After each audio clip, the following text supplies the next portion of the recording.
Wassalatu wassalamu ala Rasulillah wa ala alihi wa ashabihi wa mawalah.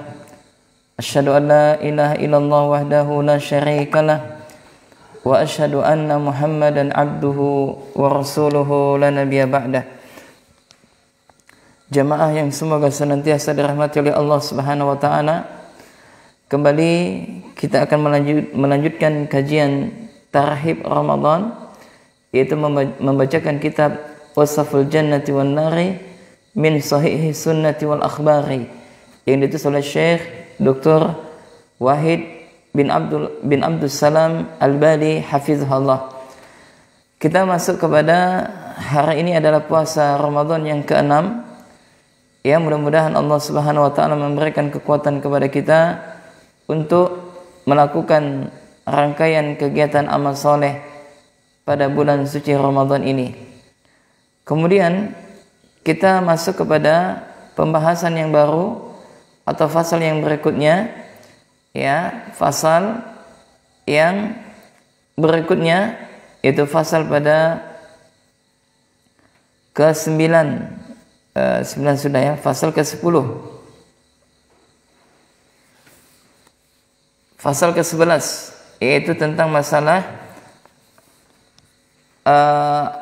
Anharul Jannah, yaitu tentang masalah sungai-sungai surga, ya, dan mata air di surga. Jadi subhanallah, di surga itu ada sungai jamaah, ya, dan juga ada mata air.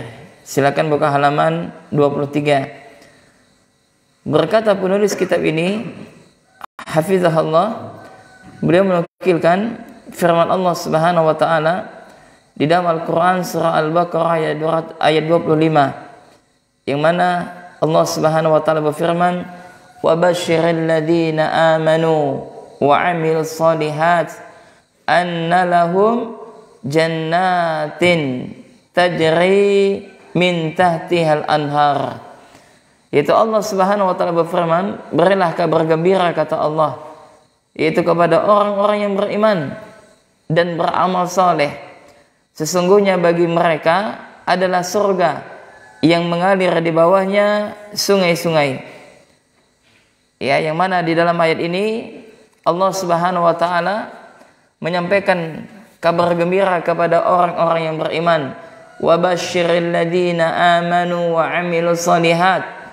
Dan Allah juga memberikan kabar gembira kepada orang yang beramal saleh, beriman dan amal soleh. Artinya yang dikatakan orang yang beriman, mereka adalah orang yang beramal soleh. Iman saja tidak cukup kalau seandainya tidak disertai dengan amal soleh. Demikian juga amal soleh tidaklah cukup kalau seandainya tidak dilandasi dengan keimanan. Maka keimanan dan amal soleh ini adalah ibaratkan sepasang sejoli yang tidak bisa tidak untuk selalu bersamaan, ya, tidak bisa dipisahkan. Maka Allah Subhanahu wa taala memberikan kabar gembira kepada orang yang beriman dan beramal soleh. Apa kabar gembira dari Allah Subhanahu wa taala? Allah sebutkan anna lahum jannatin tajri min tahtihal anhar, yaitu bagi mereka adalah surga, yang mana surga tersebut mengalir di bawahnya sungai-sungai. Dan juga di dalam ayat ini jamaah menunjukkan bahwasanya di dalam surga itu terdapat anharul, yaitu terdapat sungai-sungai, dan juga terdapat mata air. Dan ini menunjukkan tentang keindahan surga yang Allah Subhanahu wa taala janjikan kepada orang-orang yang beriman. Kemudian dalil yang kedua adalah beliau menukilkan firman Allah Subhanahu wa taala di dalam Al-Qur'an surah Muhammad ayat 15, yang mana Allah Subhanahu wa taala berfirman, Mathalul jannati allati wu'idal muttaqun. Permisalan atau perumpamaan taman surga yang dijanjikan kepada mereka yang bertakwa tersebut, Allah sebutkan fiha anharun min ma'in ghairi asini wa anharun min labanin lam yataghayyar ta'muhu wa anharun man khamrin ladzatin lisyaribina wa anharun min asalin musaffa walahum fiha min kulli tsamarat. Yang mana Allah Subhanahu wa taala menyebutkan bahwasanya di dalam surga tersebut terdapat sungai-sungai dari mata air. Yang pertama adalah yaitu mata air yang tidak payau atau tidak asin, ya, dan di dalam surga tersebut terdapat sungai-sungai dari susu yang tidak berubah rasanya, dan juga di dalam surga terdapat sungai-sungai khamar yang tidak memabukkan, yang mana air tersebut adalah sangat lezat, ya, dan tidak memabukkan bagi yang meminumnya. Dan juga di dalam surga tersebut terdapat sungai-sungai madu yang mana mereka memperoleh segala macam buah-buahan. Subhanallah. Maka di dalam ayat ini jamaah, Allah Subhanahu wa taala menyampaikan kepada kita bahwasanya di dalam surga tersebut terdapat 4 sungai. Sungai yang pertama adalah sungai yang terdapat airnya tidak payau, airnya tidak asin. Ya, kemudian yang kedua adalah sungai air susu yang tidak akan berubah rasanya, dan yang ketiga adalah sungai khamar yang sangat lezat, yang tidak memabukkan bagi siapapun yang meminumnya, dan yang keempat adalah sungai madu, yang mana ini menunjukkan tentang, ya, balasan bagi orang-orang yang berbuat kebaikan dengan surga Allah Subhanahu wa taala. Dan juga di dalam surga kata Allah Subhanahu wa taala, Allah sebutkan bahwasanya mereka memperoleh berbagai macam buah-buahan. Maka apa yang Allah sebutkan di dalam ayat ini adalah menunjukkan tentang keindahan surga dan kenikmatan di dalam surga.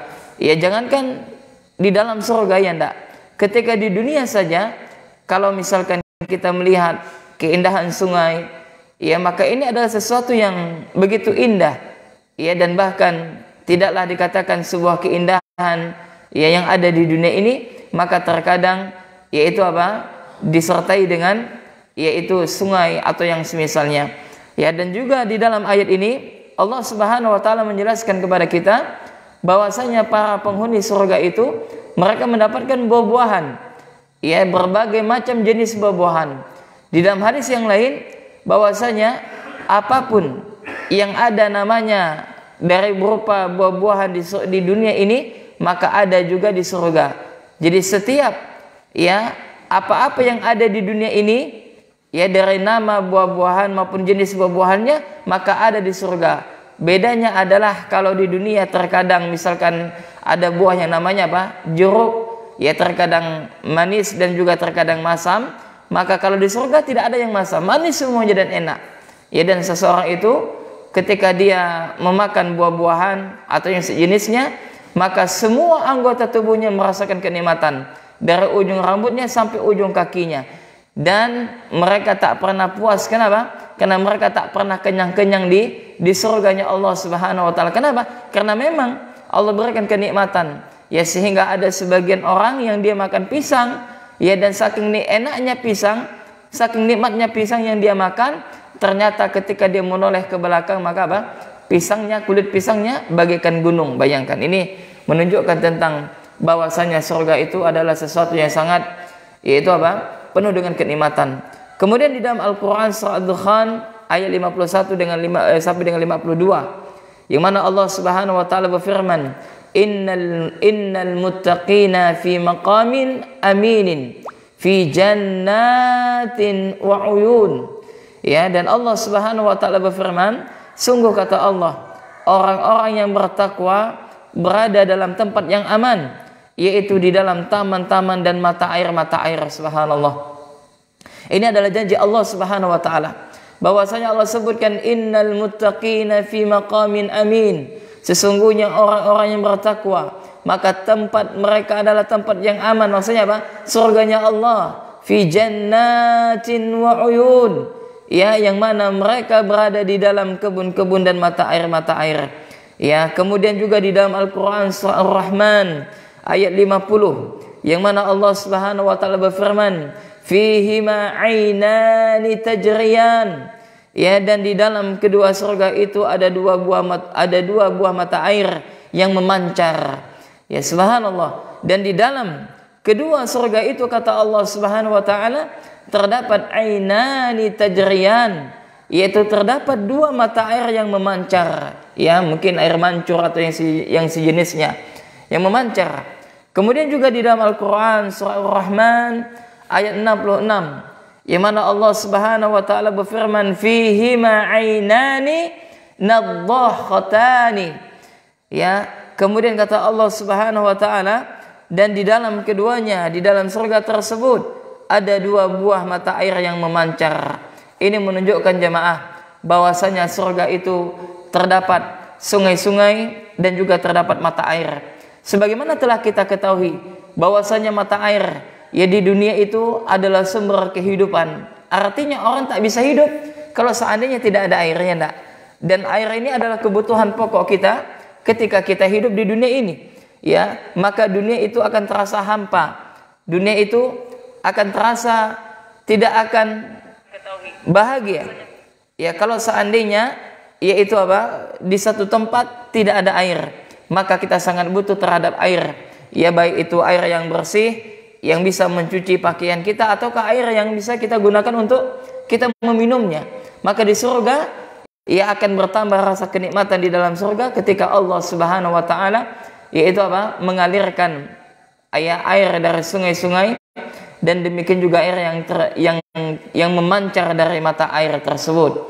Kemudian jemaah yang semoga senantiasa dirahmati oleh Allah Subhanahu wa taala. Kemudian di dalam sebuah hadis, ya kita masuk kepada hadis yang ke-37, yaitu dari Muawiyah meriwayatkan ya dari Nabi sallallahu alaihi wasallam yang mana Nabi sallallahu alaihi wasallam bersabda, "Inna fil jannati bahral ma'i." Kata Nabi sallallahu alaihi wasallam, sesungguhnya di surga terdapat lautan air. Ya, inna fil jannati bahral ma'i. Sesungguhnya di dalam surga kata Nabi sallallahu alaihi wasallam terdapat lautan mata air. Wa bahral asali, dan juga terdapat lautan madu. Wa bahral labani, dan juga terdapat lautan susu. Wa bahral khamri, dan juga terdapat lautan khamar. Thumma tushaqqaqu al-anharu ba'du. Lalu terbentuklah sungai-sungai setelah itu, kata Nabi sallallahu alaihi wasallam. Jadi di dalam hadis ini mengabarkan kepada kita bahwasanya di dalam surga itu apa? Ada lautan air dan ada lautan susu. Ya, ada lautan khamar dan ada juga lautan madu. Ya, dan setelah itu barulah terdapat apa? Sungai-sungai. Kemudian di dalam hadis ke-38 bahwasanya Abdullah bin Umar radhiyallahu taala anhu dia meriwayatkan bahwasanya Nabi sallallahu alaihi wasallam bersabda, Al-Kautsaru, ya bahwasanya Al-Kautsar adalah sungai di surga. Jadi salah satu di antara sungai yang ada di surga itu namanya adalah Al-Kautsar. Kemudian kata Nabi SAW, kedua tepian sungai Al-Kautsar itu terbuat dari emas. Masya Allah ya. Jadi tidak ada sini sungai yang terbuat dari emas.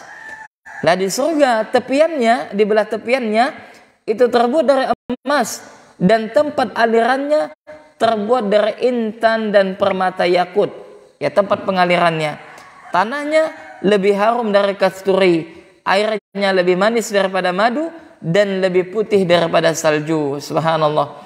Ini adalah sungainya Al-Kautsar yang akan diberikan kepada Nabi sallallahu alaihi wasallam. Ya.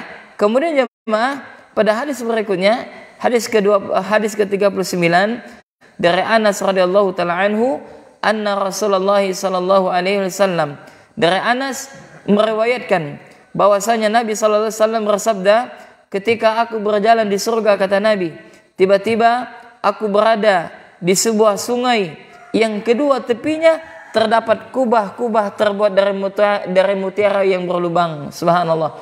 Jadi ketika Nabi berjalan-jalan di surga, ya, maka Nabi SAW yaitu berada ya di kedua tempatnya itu terdapat kubah-kubah terbuat dari mutiara yang berlubang. Lalu aku bertanya kepada Jibril, ya lalu aku bertanya kepada Jibril, apakah ini wahai Jibril? Maka Jibril menjawab, ini adalah sungai Al-Kautsar yang diberikan Rabbmu kepadamu. Maka Nabi SAW melanjutkan, lalu malaikat Jibril berisyarat dengan tangannya, ternyata lumpurnya adalah kasturi yang baunya harum. Subhanallah, subhanallah. Dan ini adalah kenikmatan di dalam surga yang telah dijanjikan oleh Allah Subhanahu wa taala untuk orang yang bertakwa. Kemudian hadis yang berikutnya, hadis yang ke-40 dari Anas, juga dia mengatakan bahwasanya Nabi SAW pernah ditanya tentang apakah Al-Kautsar itu. Ya, Nabi ditanya tentang apakah ya Al-Kautsar itu, maka Nabi SAW menjawab, itu adalah sungai yang diberikan Allah kepadaku, yaitu di dalam surga, yang lebih putih dari susu dan lebih manis daripada madu. Di dalamnya terdapat burung-burung yang lehernya seperti leher onta kecil. Umar mengatakan, kata Umar radhiyallahu taala anhu, sungguh ini benar-benar nikmat. Maka Nabi SAW mengatakan, rasanya lebih nikmat darinya. Maksudnya apa? Sesuatu yang sangat nikmat yang tidak bisa engkau gambarkan, wahai Umar. Ya, subhanallah. Ya, jadi di dalam surga itu terdapat di antara sungainya yang bernama Al-Kautsar. Yang mana ciri daripada Al-Kautsar ini, ya warna sungainya ya lebih manis daripada madu, ya, atau lebih manis ya daripada madu dan lebih putih daripada susu. Ya, dalam hadis sebelumnya disebutkan bahwasanya surga Al-Kautsar ini yang Allah Subhanahu wa taala berikan kepada Nabi sallallahu alaihi wasallam itu lebih manis daripada madu dan lebih putih daripada salju. Kemudian jemaah yang semoga senantiasa dirahmati oleh Allah Subhanahu wa taala, hadis berikutnya, hadis ke-41, bahwasanya Sammak, ya Sammak, As-Sammak, ya, dia menceritakan satu ketika dia berjumpa dengan Abdullah bin Abbas di kota Madinah setelah penglihatannya buta. Ya, setelah penglihatannya buta. Lalu dia bertanya, wahai Ibnu Abbas, bagaimanakah tanahnya surga? Maka dia menjawab, yaitu Ibnu Abbas mengatakan bahwasanya tanahnya surga itu adalah marmer putih yang terbuat dari perak seolah-olah cermin. Ya, jadi tanahnya terbuat daripada apa? Marmer yang putih, ya, yang terbuat dari perak. Maka seolah yaitu apa? Tanah tersebut bagaikan cermin. Maka aku bertanya, kata Sammak, apa cahayanya? Maka Ibnu Abbas menjawab, apakah kamu tidak melihat ketika terbitnya matahari? Ya, itulah cahayanya. Namun tidak ada padanya matahari maupun hawa dingin yang menusuk. Maka di surga jemaah tidak ada matahari dan juga tidak ada hawa dingin yang bisa memberikan mudarat kepada seseorang. Maka Sammak pun bertanya, bagaimana sungainya? Apakah diparit? Maka dia menjawab, itu Ibnu Abbas, tidak. Tapi sungai tersebut mengalir di atas tanah surga dengan tenang, tidak melimpah ke sana kemari. Artinya bahwasanya di dalam surga itu airnya tidak meluap, airnya tidak akan tumpah. Ini sebagaimana difirmankan oleh Allah Subhanahu wa taala, yaitu Allah menyebutkan kun fayakun, maka jadilah, ya maka jadilah dia. Maka Sammak pun mengatakan, aku bertanya kepada Abdullah bin Abbas, apakah pakaian surga tersebut? Ya, apakah pakaian ahli surga tersebut? Maka dia menjawab, di dalam surga terdapat pohon yang terbuat seperti, di dalam surga terdapat pohon yang berbuah seperti delima. Ya, jadi di dalam surga itu ya terdapat pohon yang berbuah. Nah, buahnya ini seperti buah delima. Jika kekasih Allah Subhanahu wa taala menginginkan pakaian darinya, maka buah itu merunduk padanya. Ya, jadi kalau seandainya hamba Allah menginginkan pakaian, maka buah itu menunduk ya padanya dengan rantingnya. Kemudian terbelalah untuknya sebanyak 70 gaun dengan aneka warna. Lalu tertutup, lalu kembali seperti sedia kala. Artinya pakaian mereka langsung diciptakan oleh Allah Subhanahu wa taala. Nah, ini menunjukkan tentang keindahan di dalam surga. Bahwasanya orang yang masuk ke dalam surga, maka mereka akan indah, mereka akan mendapatkan kenikmatan, mereka akan mendapatkan berbagai macam fasilitas yang telah Allah Subhanahu wa taala janjikan kepada mereka. Kalau di dunia, kalau kita menginginkan sesuatu, maka apa? Kita harus berusaha kita harus bekerja, kecuali mungkin mereka yang banyak memiliki harta warisan, mereka tak perlu berletih-letih lagi, ya, maka ya inilah dunia. Tapi kalau di surga jemaah, maka apapun yang kita inginkan, maka akan langsung diciptakan oleh Allah Subhanahu wa taala. Kemudian hadis yang terakhir, dan ini sebagai penutup ya daripada pertemuan kita yang ke-10 ini, bahwasanya Ibnu Abbas radhiyallahu taala anhu dia mengatakan anna Rasulullah sallallahu alaihi wa ala alihi wasallam, yaitu bahwasanya Nabi sallallahu alaihi wa alihi wasallam bersabda, para syuhada berada di tepi sungai pada pintu surga dalam kubah berwarna hijau. Ya, jadi para syuhada, mereka yang wafat di jalan Allah Subhanahu wa taala, mereka yang wafat di medan perang, di medan jihad, maka mereka adalah para syuhada. Maka mereka para syuhada tersebut berada di tepi sungai pada pintu surga dan dalam kubah berwarna hijau. Jadi di dalam surga tersebut, ya di atasnya terdapat kubah yang mana kubahnya berwarna hijau. Ini menunjukkan jamaah bahwasanya keindahan warna itu adalah warna hijau. Kenapa? Karena warna hijau inilah dipilih oleh Allah Subhanahu wa taala untuk menghiasi kubah di dalam surga. Kemudian kata Nabi sallallahu alaihi wasallam, rezeki mereka datang kepada mereka dari surga ketika pagi dan petang. Jadi mereka para syuhada dimasukkan ke dalam surganya Allah Subhanahu wa taala, dan mereka mendapatkan rezeki, mereka mendapatkan makanan, baik itu pada waktu pagi maupun pada waktu petang hari, baik itu pada pagi hari maupun pada waktu petang harinya. Artinya mereka penghuni surga tersebut mendapatkan makanan pada waktu pagi dan sore hari, dan ini menunjukkan bahwasanya ahli surga mereka mendapatkan terus kenikmatan jamaah. Jadi di surga itu kita tidak akan tidur, ya tidak, berbeda di dunia ya tidak. Senikmat apapun kita misalkan pergi di tempat manapun, kita pasti tidur jamaah. Nah nanti berbeda di surga, kita tidak tidur lagi, subhanallah. Memang betul-betul nikmat, memang betul-betul kita rasakan. Ya, kita tak pernah tidur lagi, bahkan kita tidak pernah BAB lagi, kita tidak pernah sholat lagi, kita tidak pernah berpuasa lagi, kita tidak berletih-letih lagi. Kenapa? Karena akhirat adalah tempat pembalasan yang Allah Subhanahu wa taala membalas bagi orang-orang yang bertakwa, orang-orang yang beriman kepada Allah Subhanahu wa taala. Maka kita berdoa kepada Allah, mudah-mudahan Allah Azza wa Jalla memasukkan kita ke dalam surganya, ia bersama dengan para nabi dan juga para rasul, para syuhada, serta para orang-orang yang melakukan ketaatan, orang-orang soleh. Ya Allahumma amin.